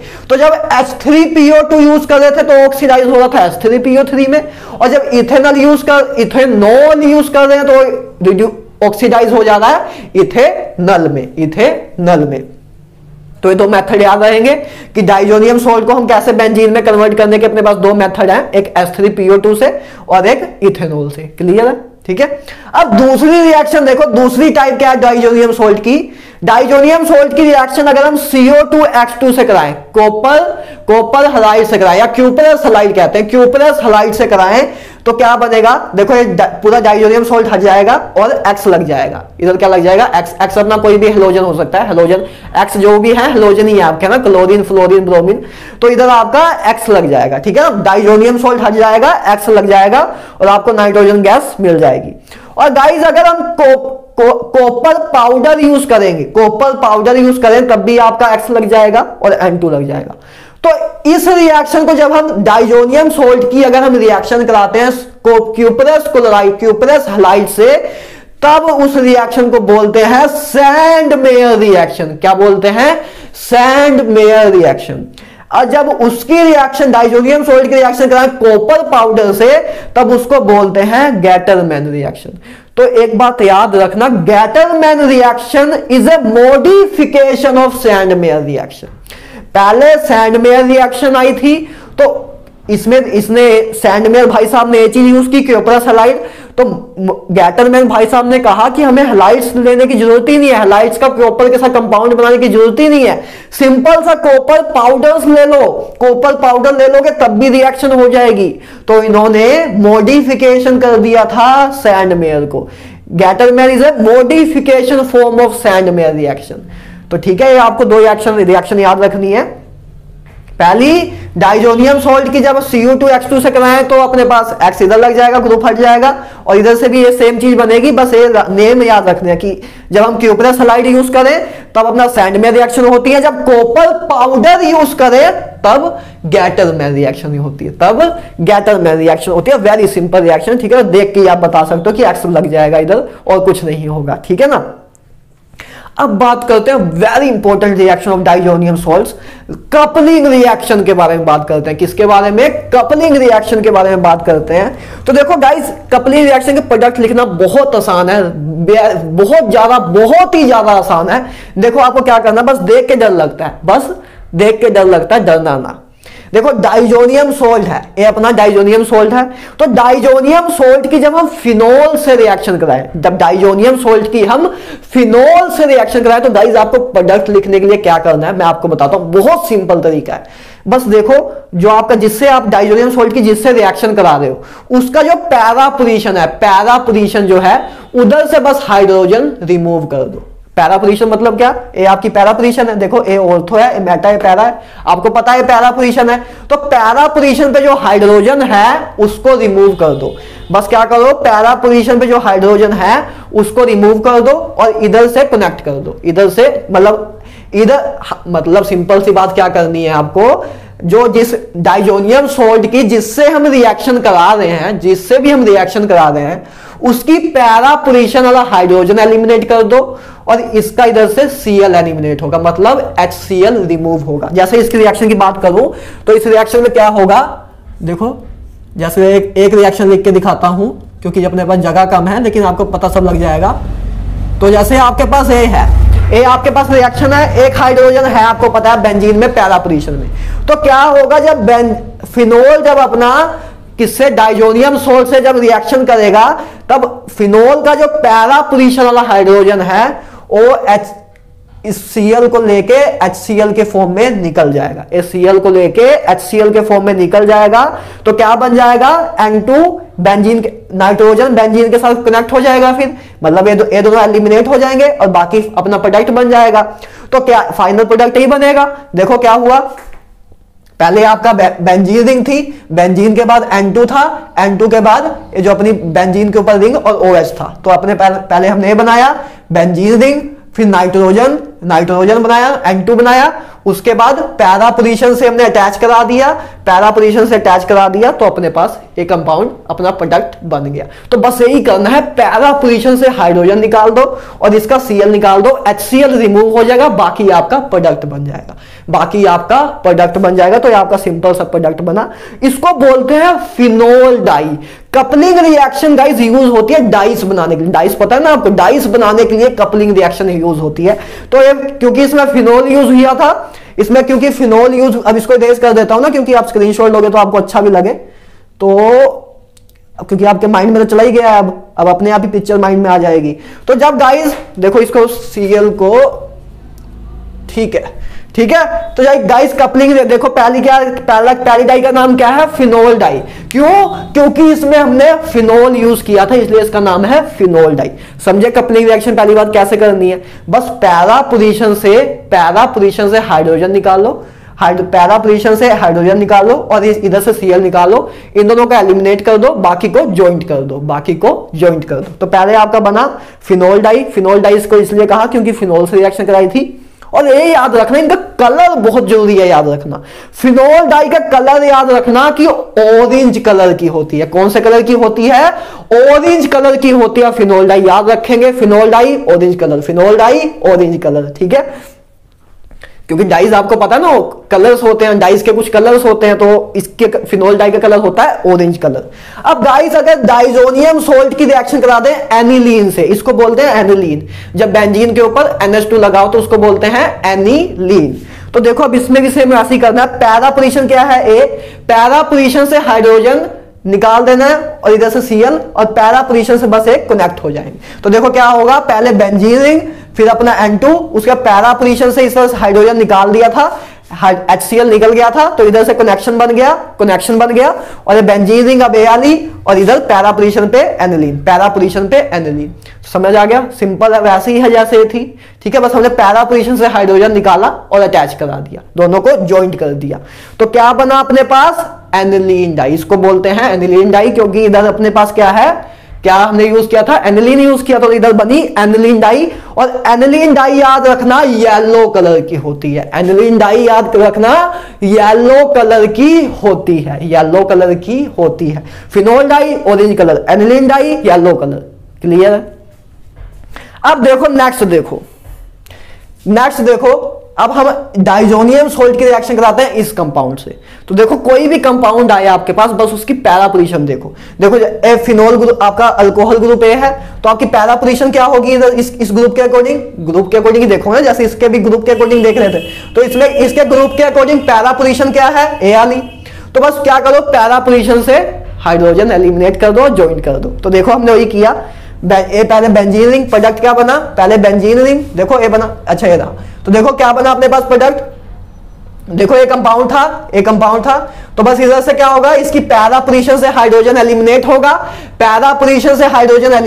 और इसका Cl एलिमिनेट होगा, HCl बाहर निकल जाएगा और इधर NN ऐसे ज्वाइंट हो जाएगा जैसे पहले ज्वाइंट होते आए हैं NN, और उसके बाद है इसकी बेंजीन रिंग, तो आपका ये प्रोडक्ट बन जाएगा जिसको बोलते हैं अल्फा हाइड्रोक्सी नेप्थलीन डाई। आपको मैंने नेप्थलीन कराया था। नेप्थलीन क्या होता था? जब दो ऐसे अपने बेंजाइल रिंग हो, ज्वाइंट हो, तो उसको बोलते हैं नेप्थलीन। तो इसको बोलते हैं alpha hydroxy naphthalene dye. Alpha क्यों बोलते हैं गाइस? क्योंकि ये जो ज्वाइंट पोजीशन है, इससे ए अल्फा पोजीशन पे है, इसलिए इसको बोलते हैं alpha hydroxy naphthalene dye. Clear है? अब देखो ए एग्जांपल बहुत इंपॉर्टेंट है, ए मजा आ जाता है इस एग्जांपल में, ए थोड़ा अच्छा क्वेश्चन बन जाता है, एडवांस लेवल क्वेश्चन भी बन क्या कह सकते हो आप, ठीक है ना। मेंस में भी आ सकता है, ऐसी कोई बात नहीं है, नीट में भी आ सकता है। तो गाइस अब देखो, अब इसकी रिएक्शन हमें इससे करानी है।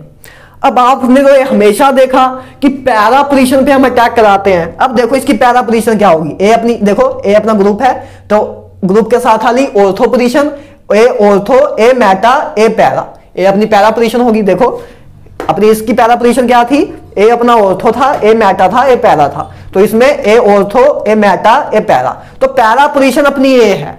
लेकिन पैरा पोजीशन पे तो कोई हाइड्रोजन ही नहीं है, पैरा पोजीशन पे तो कोई हाइड्रोजन ही नहीं है। इसमें देखो इनमें तो हाइड्रोजन था, लेकिन इधर तो 4 के 4 बॉन्ड बने। इधर देखो ये जो एक कार्बन है, इस कार्बन के 4 के 4 बॉन्ड तो बने हुए हैं। देखो क्यों? क्योंकि एक बॉन्ड इधर और दो और इधर जो बीच में डबल बॉन्ड है ना, बीच में डबल बॉन्ड है, तो डबल बॉन्ड बना हुआ है, तो इसके 4 बॉन्ड तो बने हुए हैं, इसमें हाइड्रोजन है ही नहीं। तो इसमें हाइड्रोजन नहीं है, मतलब पैरा पोजीशन पे हम अटैक नहीं कर सकते। मतलब इसको बोलते हैं guys blocking of para position, blocking of para position, की मतलब पैरा पोजीशन ब्लॉक है। तो गाइस जब पैरा पोजीशन ब्लॉक हो तो ऑर्थो पोजीशन पे अटैक होता है। जब पैरा पोजीशन ब्लॉक हो तो ऑर्थो पोजीशन पे अटैक होता है। तो अब कहां अटैक होगा? अटैक होगा, देखो ये अपना ग्रुप है, देखो अब अपने पास ऑर्थो पोजीशन एक ए बी है, ऑर्थो पोजीशन एक ए बी है, तो ओ इधर लगेगा ग्रुप कहां लगेगा? इधर लगेगा। क्यों इधर लगेगा?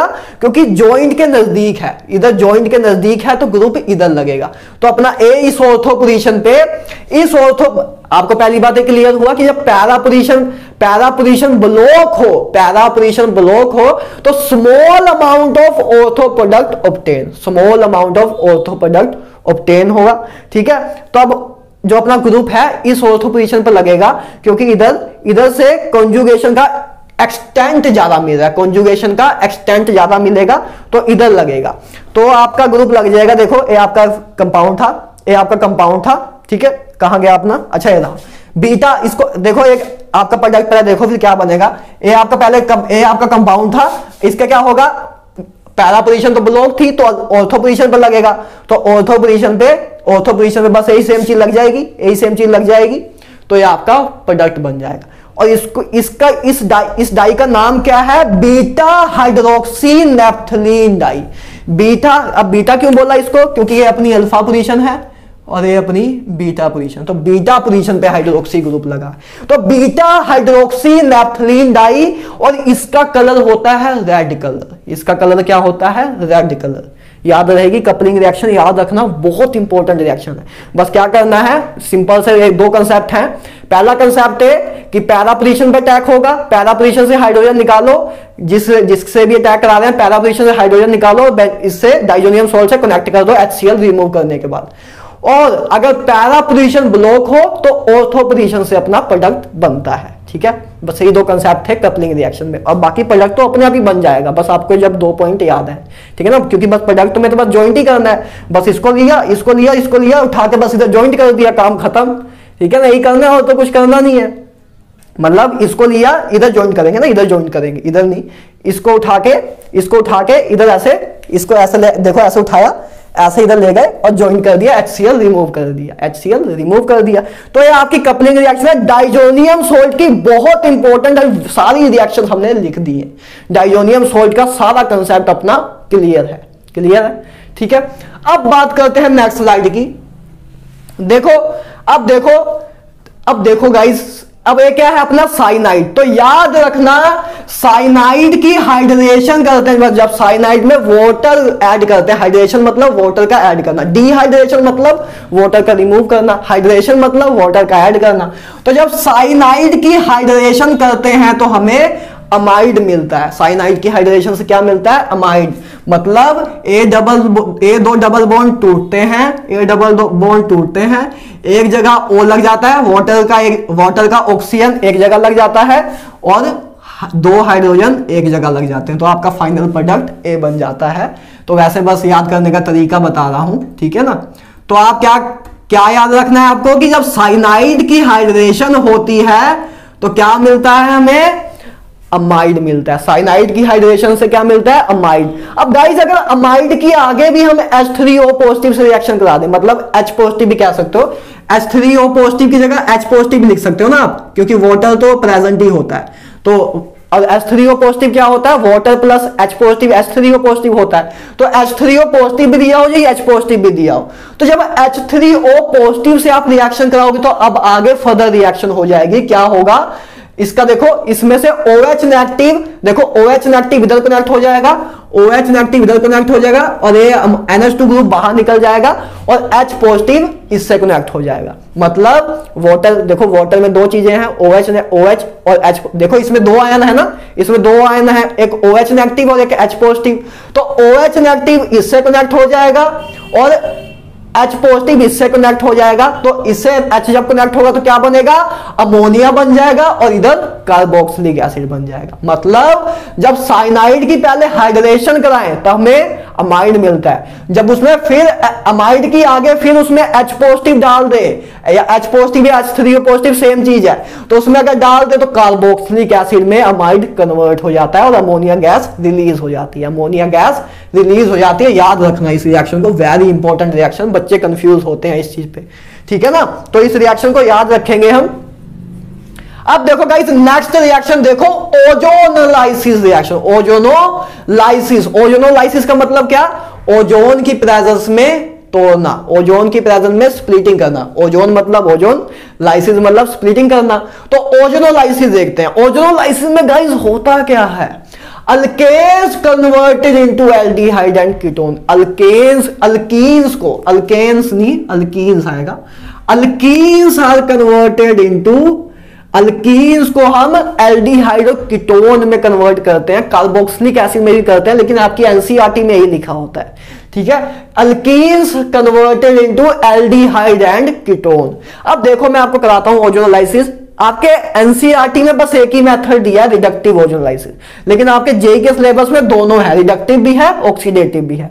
तो मैं दोनों, इसलिए मैंने बस उधर एल्डिहाइड कीटोन लिखा क्योंकि एनसीईआरटी के अकॉर्डिंग मैंने लिखा, लेकिन कार्बोक्सिलिक एसिड भी ओजोनोलाइसिस में बनता है। वही बताता हूं क्या हो रहा है।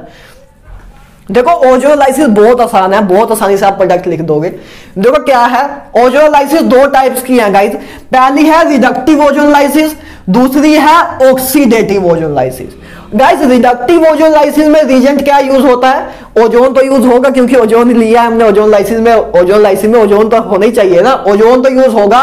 बस रिडक्टिव ओजोनोलाइसिस में जिंक यूज होता है साथ में। और ऑक्सीडेटिव ओजोनोलाइसिस में क्या यूज होता है, ओजोन तो हो गई, बस जिंक की जगह H2O2 होता है। जब H2O2 हो तब क्या होती है, ऑक्सीडेटिव ओजोनोलाइसिस। जब जिंक हो तो होती है रिडक्टिव ओजोनोलाइसिस, तब होती है रिडक्टिव ओजोनोलाइसिस। अब देखो मैं आपको ओजोनोलाइसिस के बहुत सिंपल मेथड से प्रोडक्ट लिखना सिखाता हूं। देखो पहली बात, मान लो ये आपको रिएक्शन आई हुई है, ये रिएक्शन आई है और आपको कहा कि what is the product of the following reaction, ये रिएक्शन का प्रोडक्ट बताओ। तो आपको बस सिंपल क्या करना है, अल्कीन के जो डबल बॉन्ड है, पहली बात आपको ये पता लग गया कि अच्छा जिंक प्लस ओजोन है, तो इसका मतलब रिडक्टिव ओजोनोलाइसिस हो रही है भाई साहब इधर। तो बस आपको ओजोनोलाइसिस के प्रोडक्ट में क्या करना है, इसका डबल बॉन्ड स्प्लिट कर दो, इसका डबल बॉन्ड स्प्लिट करके बस दोनों साइड डबल बॉन्ड में, दोनों डबल बॉन्ड की जगह पे ऑक्सीजन लगा दो। देखो जब इसका डबल, देखो क्या कहने का मतलब क्या, जब देखो ये डबल बॉन्ड स्प्लिट हुआ, ये डबल बॉन्ड स्प्लिट हुआ, दोनों के डबल बॉन्ड को की जगह बस ऑक्सीजन लगा दो, इधर भी ऑक्सीजन लगा दो, तो ये आपका प्रोडक्ट होगा, ये आपका प्रोडक्ट होगा। बस डबल बॉन्ड स्प्लिट करो, डबल बॉन्ड O लगा दो। तो देखो अब आपका कंपाउंड A था, देखो आपका कंपाउंड A था। आपको इजीएस्ट से इजीएस्ट मेथड बता रहा हूं कि आप बहुत जल्दी और ज्यादा से ज्यादा स्कोर कर पाओ, कुछ भी भूलो भी ना और आपको स्कोर भी हो जाए। तो देखो अब आपने जब डबल बॉन्ड O लगाया तो एक प्रोडक्ट आपका क्या बनेगा, एक प्रोडक्ट आपका एल्डिहाइड बनेगा और दूसरा प्रोडक्ट भी आपका एल्डिहाइड ही बनेगा। देखो इधर CH2H बनेगा, तो CH2H अपना क्या होता है, मिथेनॉल होता है। तो ये आपका एक मिथेनॉल बन जाएगा और एक इथेनॉल बन जाएगा। पहली बात क्लियर है प्रोडक्ट कैसे बनते हैं। दूसरा एक एग्जांपल और देखो, अब ये भी है, इसमें भी आपको दिख रहा है, हाँ भाई इसमें तो मतलब आपको समझ आया पहले, अगर ये चीज दी हुई है मतलब रिडक्टिव ओजोनोलाइसिस हो रही है। तो रिडक्टिव ओजोनोलाइसिस है तो मतलब क्या होगा, डबल बॉन्ड हटाओ, बस डबल बॉन्ड O दोनों साइड लगा दो, डबल बॉन्ड O दोनों साइड लगा दो। तो एक आपके पास क्या बना, एक कीटोन बना, देखो एक कीटोन बना और एक क्या बना, एल्डिहाइड, एक बना आपके पास एल्डिहाइड। तो ऐसे आप ओजोनोलाइसिस के प्रोडक्ट लिखते हो, ऐसे आप ओजोनोलाइसिस के प्रोडक्ट लिखते हो। क्लियर है, बहुत सिंपल है। इससे सिंपल क्या होगा, इससे इतना सिंपल तो 3rd क्लास के बच्चों को भी नहीं होता, ठीक है ना।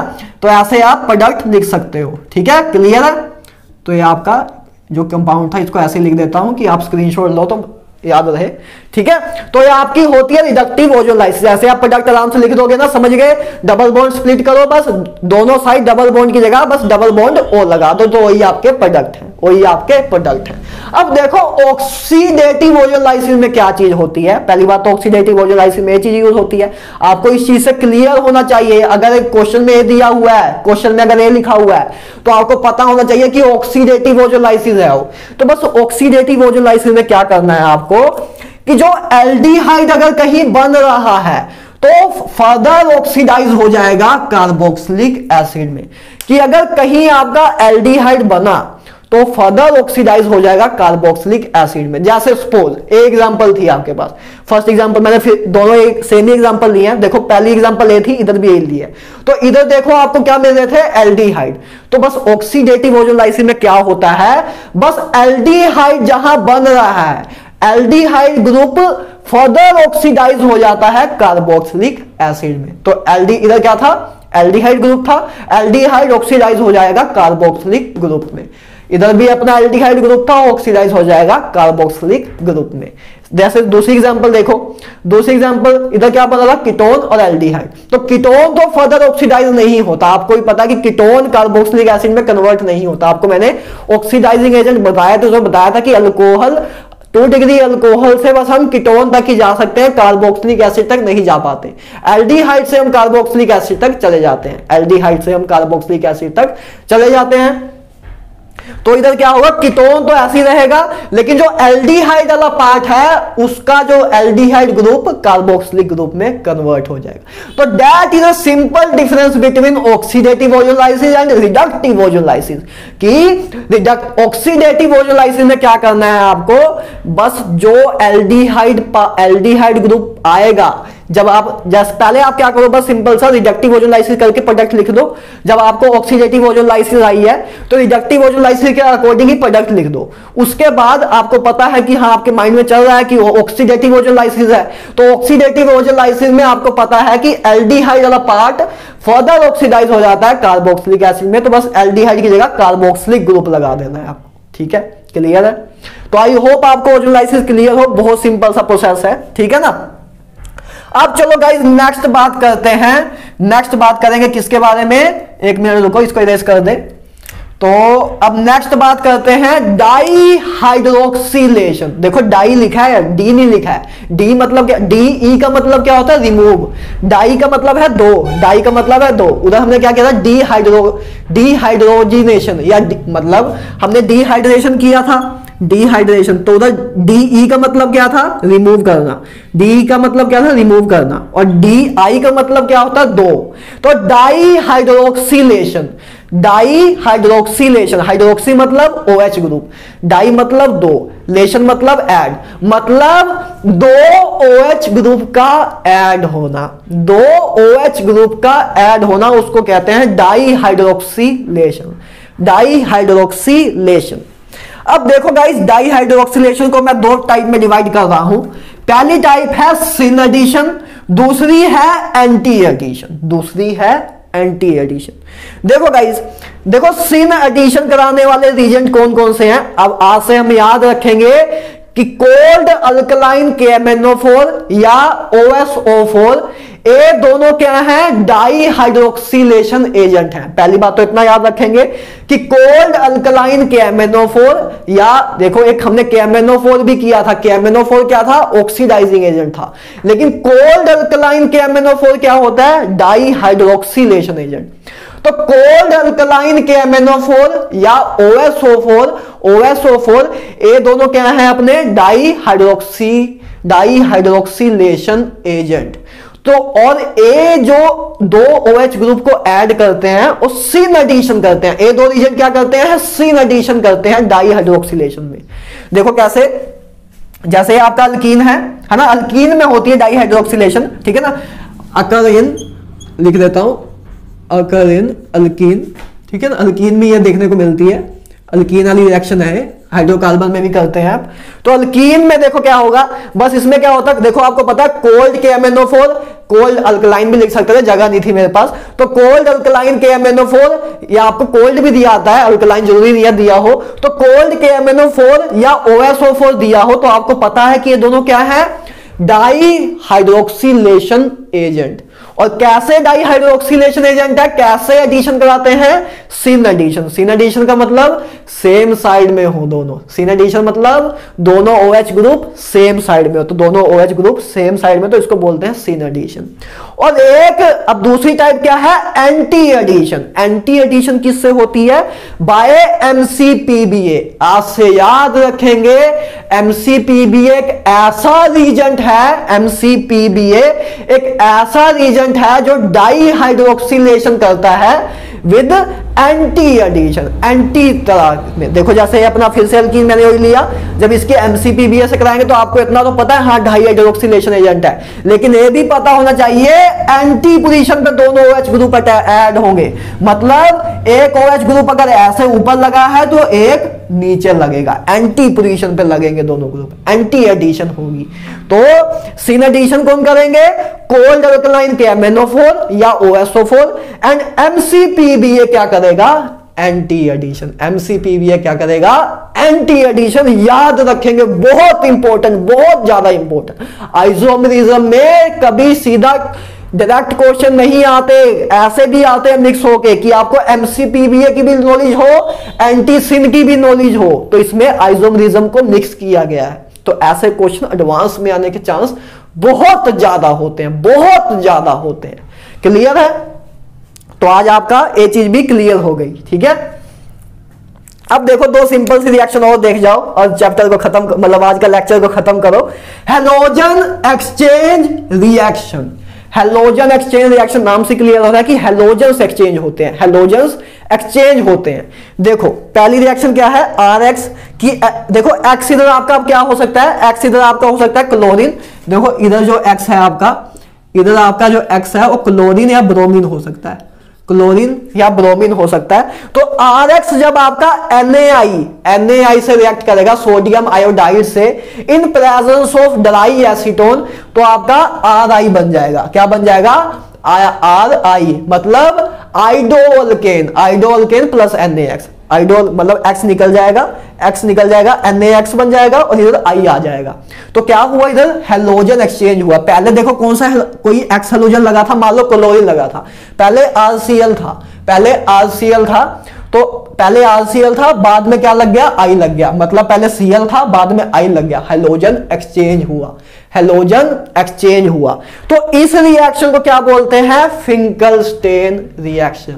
मतलब जब मतलब आइडोअल्केन बनाते हैं हम, हैलोजन एक्सचेंज रिएक्शन में जब हम आइडोअल्केन बनाते हैं, तो उस रिएक्शन को बोलते हैं फिंकलस्टेन रिएक्शन।